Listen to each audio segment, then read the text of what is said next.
Oh, hey, clinical Rebecca here. Not always the same Rebecca. Ooh, I don't like the view of that with the freaking. There we go. That's better. Okay.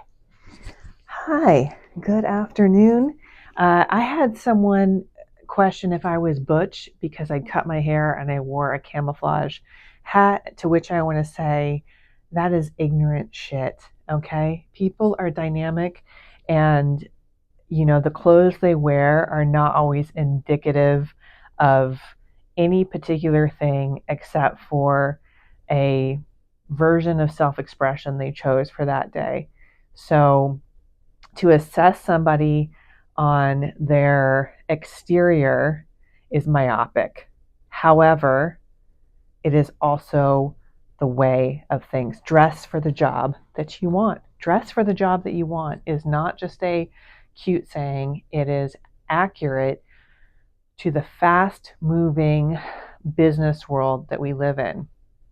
So, the length of your skirt absolutely portrays a certain level of communication. The shorter the skirt, the less respect that you have, the less serious you are.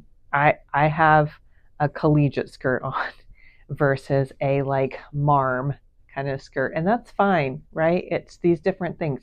The colors you wear absolutely communicate as they mix together, and I can't emphasize this enough in regards to stepping into somebody who is doing kind of coaching as an ancillary career and as a possibility versus an absolute probability where I'm at 12 years later after having got my master's in counseling.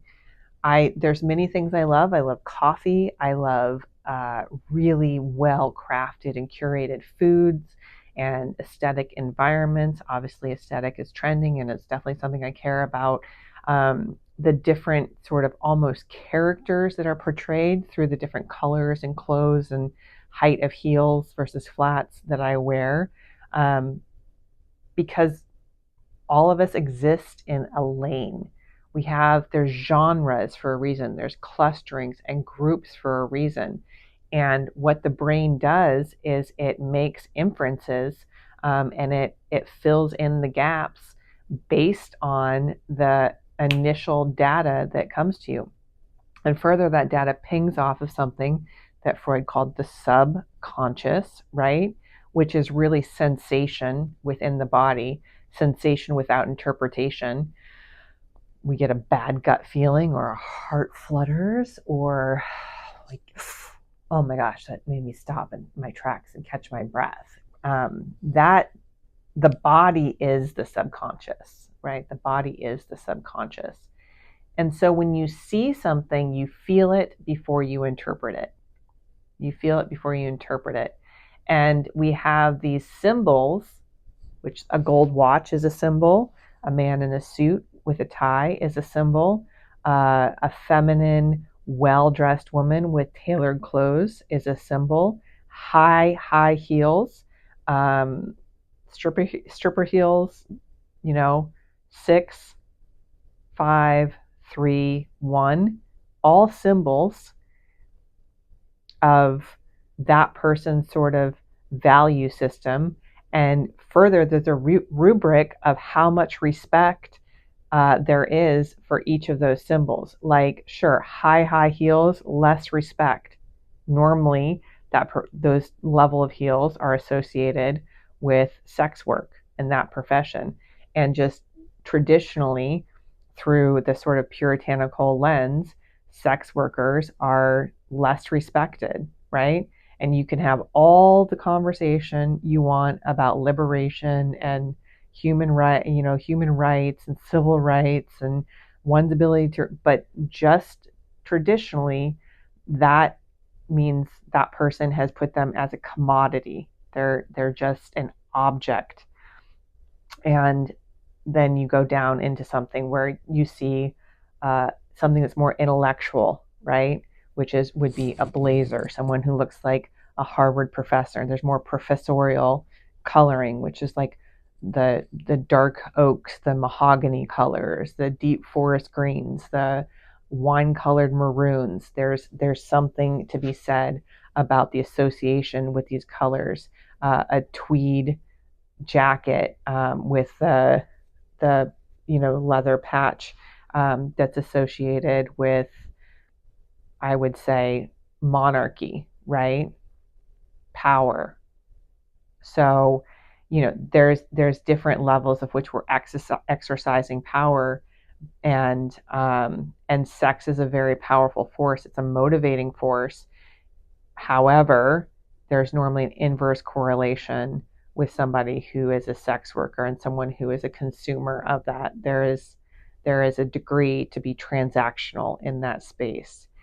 And ultimately, people enter relationship on degrees of transaction versus intimacy. Intimacy is I truly want to be seen and known. These are the satisfactory, fulfilling kind of components of relationship versus transactional, right? Daddy, baby girl, kink. Like, essentially what I'm conveying to you is love is great. Love is wonderful. It is often lust that we feel initially that gets us to buy into being in relationship with somebody. But ultimately, you have to have respect that's renewed within the relationship. Otherwise, resentments and contempt come up. And according to the Gottman Institute, contempt is one of the number one predictors. Contempt and stonewalling are the number one predictors of the relationship's decline. So think about how you present yourself in a respectable way, which tends to be more uniform.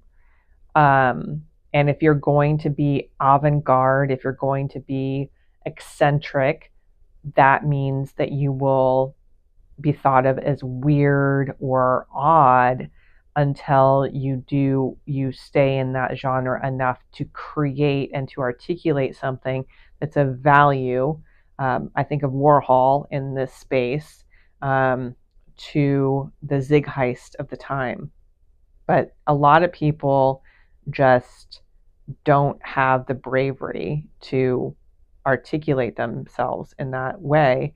And so, in a moment of desperation, despair, we just fall into self abandoning and therefore becoming a commodity and a transactional entity. You get to choose. You get to choose how you represent yourself, what you learn, the vocabulary that you assimilate and that you articulate, all absolutely contribute to how the world interacts with you and how you interact with the world. Think about it. Hopefully that's helpful. This is clinical me today. I hope that you get something from it. Please understand I'm an irreverent son of a bitch as well. This is just one articulation of a dynamic personality that is me, that is Rebecca Freedom. Thanks for watching. You can't even see the shoes on this. You can't. They're cute. They're really cute. Okay. Me, myself, and I just doing this.